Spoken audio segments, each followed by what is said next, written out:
I was actually going to ask you a question about that without the background information. You know, we're talking about inflation and you're talking about increasing of the money supply, but something else is going on here in Europe, similar to what happened in the US, that the ECB is debasing the currency by bringing a lot of low quality assets onto the ECB balance sheet. And that ultimately could mean higher purchasing power, higher inflation or less purchasing power, just because the currency is worth less because of asset quality debasement. In other words, you have quantitative easing, but you also have qualitative easing, debasing of the assets of the ECB.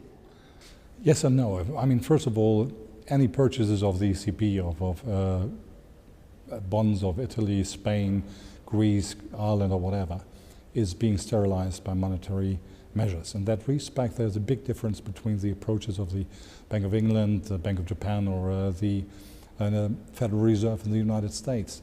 Secondly, I want to point out one thing, and I'm very shocked about that. The fact is that European countries are, in my eyes, in a much better shape than they are reported to be.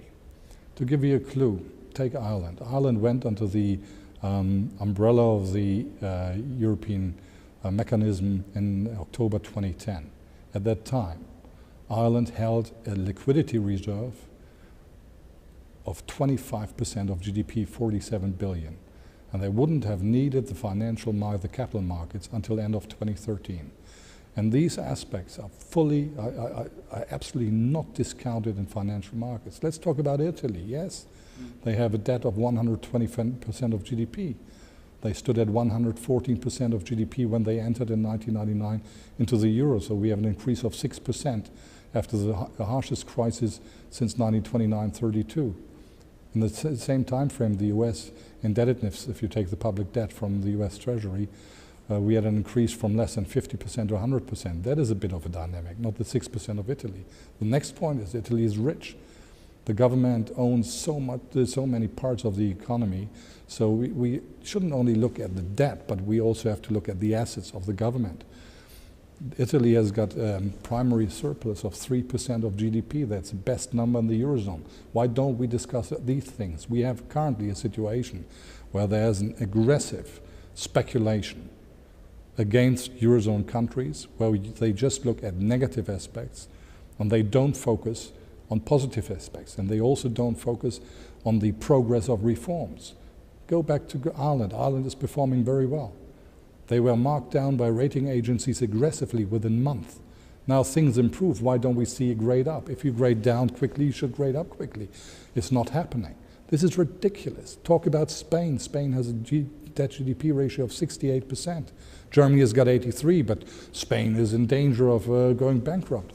They managed to get down the building industry from 11% of GDP to 4% within the last 3 years. Nobody talks about it.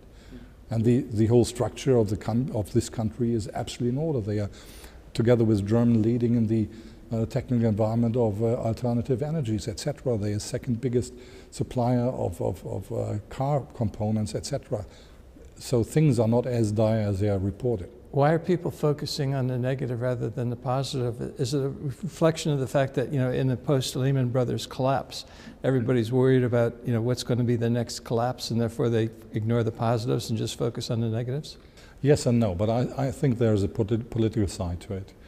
I mean, look at the eurozone. The eurozone has got the debt GDP ratio of 85% currently. The UK stands at 90, the US 100, and Japan at 230. So given the debt GDP ratio, we are basically top of the pack.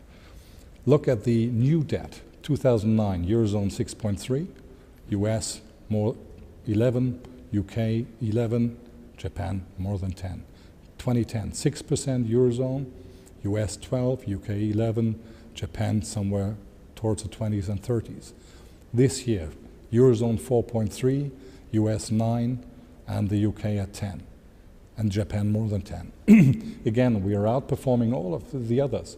We are champion of the reform agenda. We implemented the first reforms back in the fourth quarter 2009. No other region of the world has had more severe reforms than the eurozone, and this basically top performer within the Western industrialized world, Japan, UK, US, This top performer is being attacked by speculation. Now let's talk why.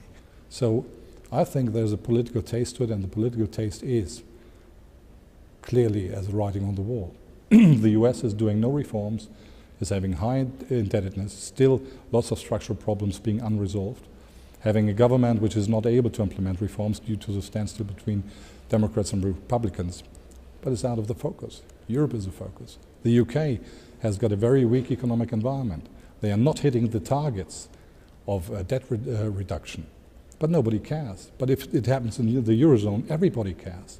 So we have an asymmetric approach of financial markets, and to me this has got a very, very big political taste, and I think it's a scandal. Yeah. We shouldn't bring the best performing region to the slaughterhouse.